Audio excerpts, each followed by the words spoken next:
Gago!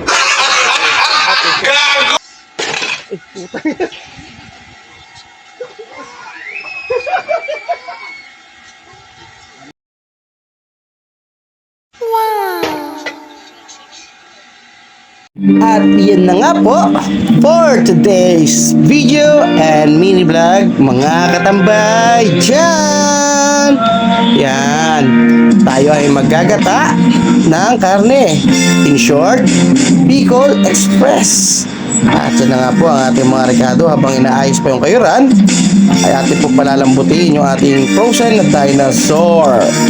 At habang pinalalambot po natin yan, ay tayo po ay naghihiwa muna ng ating mga rekado. Yun nga po yung ating kalabasa. Bakit kalabasa? Mamaya sabihin ko.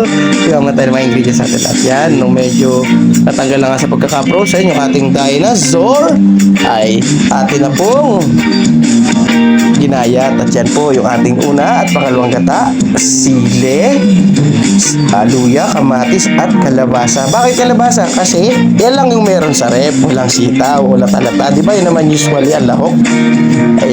Tsaka isa pa, pampalapot din kasi maligat yung kalabasa. Talagang napakalapot ng sabaw mga katambay. Abangan nyo mamaya kung gaano kalapot at napakasarap naman talaga po. Hindi po sa pagyayabang, hindi po kituluto ko. I mean, sa pagluto ko palpakay talaga namang sinasabi ko kung pasarap o hindi. Ayan, at inumpisa ko na nga po ang pagigisa mga katambay. Inuna ko yung bawang. Sinunod natin yung sibuyas. At yan, ginigisa na po natin. Halo-halo, mekos-mekos mga katambay. At isang panalastas lang mga katambay. Ipagpaumanin po ninyo at hindi tayo ngayon makapagpalaro kasi katapusan, marami po tayong bills. Yung iba nga hindi ko pa napapadalan, pero napadalan ko na po si Chocomo. Shoutout sa'yo, Chocomo. Congrats. At yung iba'y paantabay lang po. At yun na nga po, nilagay ko na po yung sili. Bakit ko na inilagay yung sili tsaka yung luya? So actually mga katambay, para sa akin nasa tagal ko na rin naman tambay sa bahay. At syempre pag tambay tayo, di ano magagawin natin? Di magluto na lang tayo na magluto. Kakain, paano may kakainin? Tambay ka na nga, wala ka pang gagawin, hindi ka pa magluluto. Paano ka matututo sa buhay? At paano ka magkakasilbi kung pahila-hila ta? Mabuti pa magpakabangga, nakapagpunta na sa anod ng bagyo kapag ganon, pag walang silbing tambay.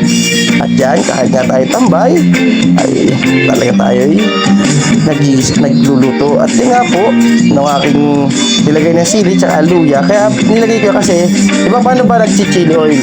Di ba ginigisa sa mantika? So ganun din yun, para yung halang nung lara. Kasi walang available na siling labuyo. Yun talaga kahit di mo muna ilagay. Pero yan syempre, para kumapit yung halang niya, ilagay mo na siya. Set aside ko na po siya mga katambay. At ilalagay ko na nga po dyan yung karne. Kasi igisa natin yung karne. Yan, pagkagisa ng karne, yan, pag napiprito-prito na po siya, so ilalahok naman po natin itong ating set aside para po bumalance. Wow! Balance! Anong alam mo, Ashwell, sa balance? At yan, para mabalance yung lasa. At yan, minemekos-mekos. Ayan, minemekos-mekos na natin yung ating mga iginsang pampasarap. Iyan na nga po. At talaga namang hindi po tayo dyan maglalagay ng magic sarap para sumarap ha. Kasi walang magic sarap sa totoo lang, wala tayong pambili. Kumbaga nga, resourceful tayo lagi sa pagluluto mga katambay. Kung ano yung available na nasa harapan ko, yun talaga, promise. Basta huwag lang mawawala ang asin. At sakdo lang magpiga ako ng damit at pinagpawisan ko para malat. Joke. At yan nga po, nilagay ko na rin po yung kalabasa para kasabay siya nung karne sa paglambot. At bukod sa kasabay sa paglambot, at least malalabog talaga kasi malapot siya. Yung pagkakalabasa ba niya maya pa, yung parang basta yung malapot kung baga pag in-smash mo, parang mashed potato, ganun. At yan na nga po, nilagay ko na po yung unang gata. Diyan po natin palalambutin sa unang gata. Pero bago yan, nakalimutan ko ilagay yung hingan at inilagay ko na nga po. Yan, at palalambutin po natin, hintayin po natin kumulo. At pag kumulo na, ay atin ang alisin ng takip. Kasi bakit? Ba't natin naalisin ng takip? Kasi hindi po yan iiga mga katambay. Pag tayo po ay naggagata, ito isa pong sekreto ito ha mga katambay, sekreto.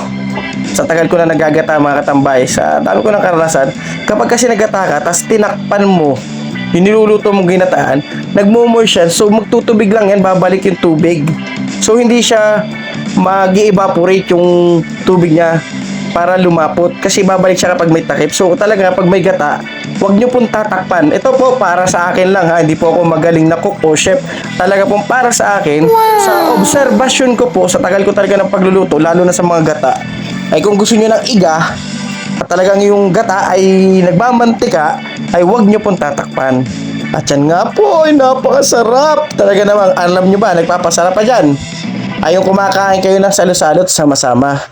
At yan na nga po mga tambay, enjoy po kayo sa panood. Salamat po. Thank you!